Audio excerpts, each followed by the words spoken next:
Question de Corinne Kless. Votre candidature a dans l'ensemble sidéré le microcosme médiatique, qui s'est empressé de vous coller des étiquettes plus grossières les unes que les autres, mais se montre dépourvu d'arguments de fond à vous opposer. Certains journalistes sont franchement hostiles, mais d'autres semblent simplement plutôt curieux, voire intéressés. Quel est votre ressenti à cet égard ?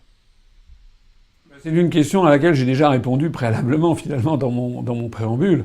Donc je suis tout à fait d'accord avec ce constat. J'irai même plus loin, c'est que j'ai constaté des journalistes qui sont plutôt favorables, même secrètement favorables. Il m'est arrivé, dans des médias que je ne vais pas citer, que pas forcément le journaliste qui m'interrogeait, mais un technicien, quelqu'un comme ci ou comme ça, me disent « Ah, je vais être pris en photo avec vous ».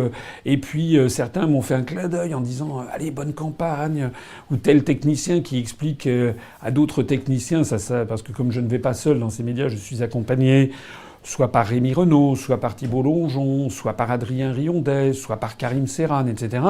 Donc ils sont là, ils discutent, et puis ils entendent parfois les gens qui réagissent dans les régies, et il y en a quand même pas mal qui connaissent l'UPR, et il y en a pas mal qui apprécient beaucoup l'Union populaire républicaine. Voilà, il y a même un journaliste de renom qui m'a montré, à l'issue d'un entretien que j'ai eu, qui m'a montré son smartphone en me disant « Regardez, c'est mon fils ».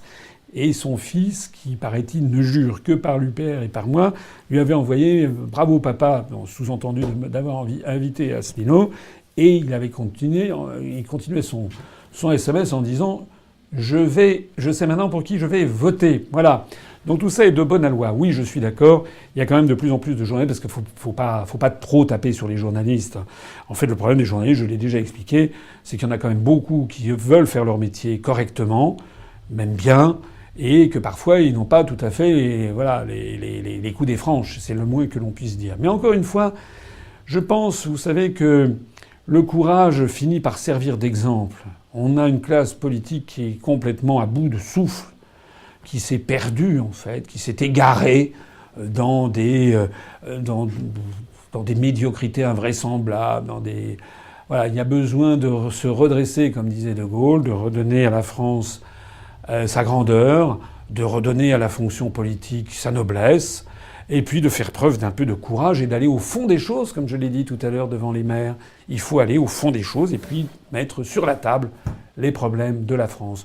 Eh ben, ça fait un formidable courant d'air qui est en train de bouleverser la campagne présidentielle. Vous savez, je suis convaincu, et de plus en plus convaincu, que nous allons vraiment bouleverser la campagne. Quant aux calomnies, aux attaques vilaines, mauvaises, qui me sont adressées, il faut avoir le calme des vieilles troupes. Je repensais à ce dialogue qui a eu lieu entre Charles de Gaulle et Alain Peyrefitte. C'est toujours dans ce livre fétiche que je cite souvent, le C'était de Gaulle, où De Gaulle se faisait constamment agresser par les journalistes de la presse écrite. Et un jour, De Gaulle dit à Peyrefitte...